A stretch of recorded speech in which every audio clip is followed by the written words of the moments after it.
Veg fish finger. ഇതിന് വേണ്ടത് boil ചെയ്തിട്ടുള്ള സോയാ ചങ്ക്സ് വെള്ളം കളഞ്ഞൊന്ന് പൊടിച്ചെടുക്കുക. അതിലേക്കൊരു 1/4 ഭാഗം മാഷ്ഡ് പൊട്ടാറ്റോയും കൂടെ ആഡ് ചെയ്ത് നല്ലോണം ഒന്ന് മിക്സ് ചെയ്ത് കുഴച്ചെടുത്ത് സെറ്റ് ചെയ്യുക. ഇനി മസാലയ്ക്കായിട്ട് ഒരു ചെറിയ കഷ്ണം സവാള, ചെറിയുള്ളി, തക്കാളി, ഇഞ്ചി, വെളുത്തുള്ളി, കുറച്ച് മഞ്ഞൾപ്പൊടി, മുളക് പൊടി, മല്ലിപ്പൊടി, പെരുംജീരകപ്പൊടി, ഇതെല്ലാം വെള്ളം ചേർക്കാതെ നന്നായിട്ടൊന്ന് അരച്ചെടുക്കുക.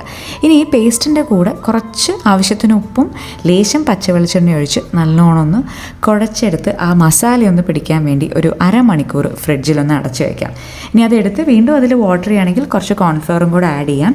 ഇനി കൈ കണ്ടതൊന്നൊരു ഫിംഗർ ഷേപ്പിലാക്കി കോൺഫ്ലവറിൽ കുറച്ച് കുരുമുളക് പൊടിയും ഉപ്പും ചേർത്തൊന്ന് മിക്സ് ചെയ്ത് ഇതൊന്ന് കോട്ട് ചെയ്തെടുക്കുക. പിന്നെ ബ്രെഡ് ക്രംസിലും കോട്ട് ചെയ്യുക. ഇനി പാൻ എടുക്കുക, കുറച്ച് വെളിച്ചെണ്ണ ഒഴിക്കുക, അതൊന്ന് ഷാലോ ഫ്രൈ ചെയ്തെടുത്ത് കഴിഞ്ഞാൽ വെജ് ഫിഷ് ഫിംഗർ റെഡി.